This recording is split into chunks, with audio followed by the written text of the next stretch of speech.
Hello fam, welcome back to our channel. I guess Christmas came a little early for the Delta people as the unthinkable happened just yesterday, and there seemed to be celebration and jubilation in that community. But before we go into the news proper or further analysis, we'd like you to subscribe to our channel by clicking on the red subscribe button. Beside it, you will see a bell notification icon. Please go ahead, click on it to get notified as soon as we update our channel on YouTube. Every disappointment, they say, is a blessing, and sometimes things happen for a purpose. Who knows the condition of these villagers before now if they are among many Nigerians who cannot afford to buy rice, especially now that the bag of rice has skyrocketed in the market. But God will always have a way to provide for his children. Well, every day is not Christmas, but well, as at 19th of October 2020, yesterday, Ohoro people of Delta State will not forget in a hurry what God did for them at a time when foodstuffs are very expensive in the market, which rice is among them. Well, as at yesterday at Ugeli Patani Road, close to Ohoro Junction, a trailer full loaded with bags of rice fell off into the bush beside a swampy place, and it now turned to a palliative rice to Ohoro community indigenes. As at the time when the ugly incident happened, it was not only the Ohoro people that benefited from the miracle rice, but drivers and passengers commuting the east-west road shares from the Manna too. Nigerians are always alert in things like this as they would never allow it to slip out of their fingers. They maximize every opportunity at any given time when a fuel tanker falls without minding the risks that may erupt from it. You will still see people running like wounded animals to the scene just to scoop fuel. Talk not to talk of when it's an edible thing like rice. I know it will definitely be a loss to the owner of the goods, especially this period of rainy season, but it will be more loss and seen too if people were prevented from grabbing their share. Who knows, sudden rain would definitely damage it. For me, it is better as people around went for a grab of it, but remember it fell on the swampy land and God will not forgive them if they let it go of it, thereby it got damaged by nature. Well, this is a sad one for the investors, the market people that owns the person, the very company or persons who own this rice. Obviously, it has now turned to palliative to a horror of people. I'm talking about Delta people. Well, but let's hear what Nigerians are saying concerning this matter. You don't forget that a bag of rice in some states goes for 25,000, while in other states goes for 30,000. Some places is 35,000 for a full bag of rice. You can just imagine bags and bags and bags of rice. Some persons are gonna store those rice for Christmas. Some will store and start taking it small, small. Remember, that's the same bag of rice that Nigerians have been begging government to give. They'll say they've shared palliative in cups. But unfortunately, this is not government rice. This is an individual rice.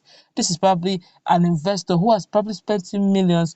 Who God knows where he got where he imported the rice from. If it's foreign rice, then definitely it is money. If it's selling for 30,000 naira for a bag, can you imagine the bags and bags of that money must have gone into hundreds of, if not millions of naira.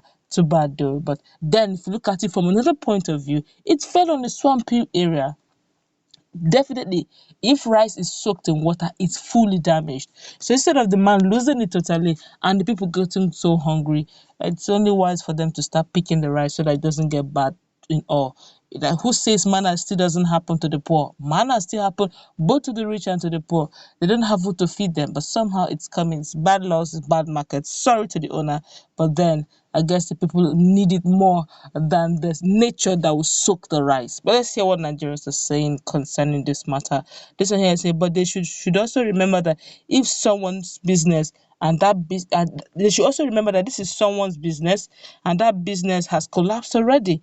When you are doing something to another person, always remember that if it were to be done to me, how do I feel? They didn't do this to the person. Let's correct this impression very quickly by this person that just said this.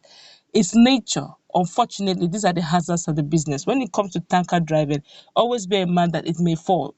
Who believes those who go into spirits, PMS, that's a fuel, petrol, yes, fuel business. When they take their tanker drivers from one particular region to another region, they bear the risk of the fact that if that tanker falls, that fuel is gone. It can't be scooped up back. Those are the hazards of the business. So you must also make plans, adequate plans for it. Also have, have a broad mind. That's the part, but that's one part of business. You bear the benefit, you bear the profit, you also bear the loss. Okay, so nobody planned or nobody wished or nobody pulled down the tanker, but it fell. It fell simply because the road is bad.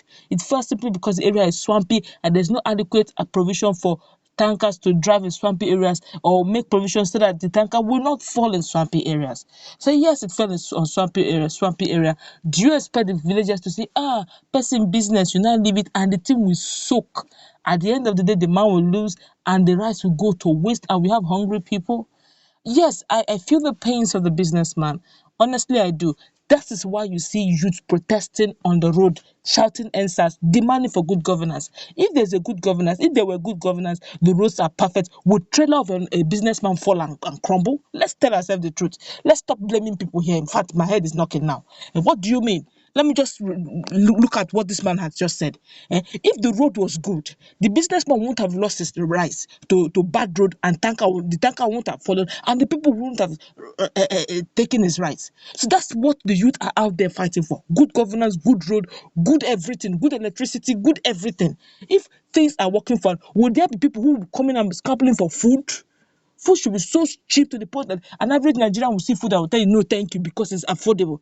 How much is the bag of rice? It's staple food in Nigeria, but the common man cannot afford it.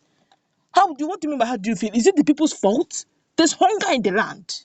Guy, let's call a spade, man. Let's stop doing this thing. It's becoming too irritating to the ears. Is it the people's fault? Did the people say the government should not repair road? Where is it written in the constitution where the people say government don't repair road? Because if the road was good, that tanker would never have fallen. So, guys, even businessmen, please go and ask for good governance. All of us were into this mess together. See now, even the businessmen is affecting them. Let's continue. This one here is now God bring food. Abi, if since we have decided not to do the needful, nature is doing the needful. God will not leave his people hungry. Since the rich are getting richer, nobody's complaining. God has a way of feeding his own. I'm not supporting. I'm feeling bad that the owner of the business is losing his money. But if things were working the way it should work, how many times do you hear? Let's call a spade a spade. How many times do you hear that from the tanker fall and something fall in American road? They tell me how many times you hear that and tanker fall and people start scooping fuel. Or tanker fall, bags of rice fell, and people started rushing to go and carry one bag, four bags in their head. There is poverty in the land, and that's what you get to see. These are signs and symptoms of poverty. Let's say the truth. Like the Yorubas will say, "Gbóhùn sókè, sọ̀rọ̀ sókè." This is say it loud the way it is. Let's stop deceiving ourselves. Let's tell ourselves the truth. This one here is saying this habit is not good at all, and they ruin someone's life. How are they ruining the person's life? If they leave that rice inside the swamp, it will go bad. If they just leave that rice in 1 hour in the swamp, water will soak into that rice and that rice will go back. Nobody can eat it. So is it not better for human being to eat it than for it to be thrown into dustbin? Whose fault is it? Did the people push the trailer down? Bad road caused it. What caused the bad road? The monies they have budgeted for road repairs for donkey years, every year budget, it has never been. When they will just do surface repair within 2 months. Just a little rainfall, it will damage the whole road. So who are we deceiving? Sometimes when it affects all of us, I hate to enter factory reset. But that's what we're going to wrap it up. Because if I go through, people are just getting angry. This one here is saying, well, they will suffer for stealing, and they say somebody saying they will suffer for stealing the man's right. They will not suffer anything. Nature actually did this. They did not steal the man's rice. If that rice has stayed inside the water, it would have gone bad. That's what we're going to wrap it up. Let's meet in that.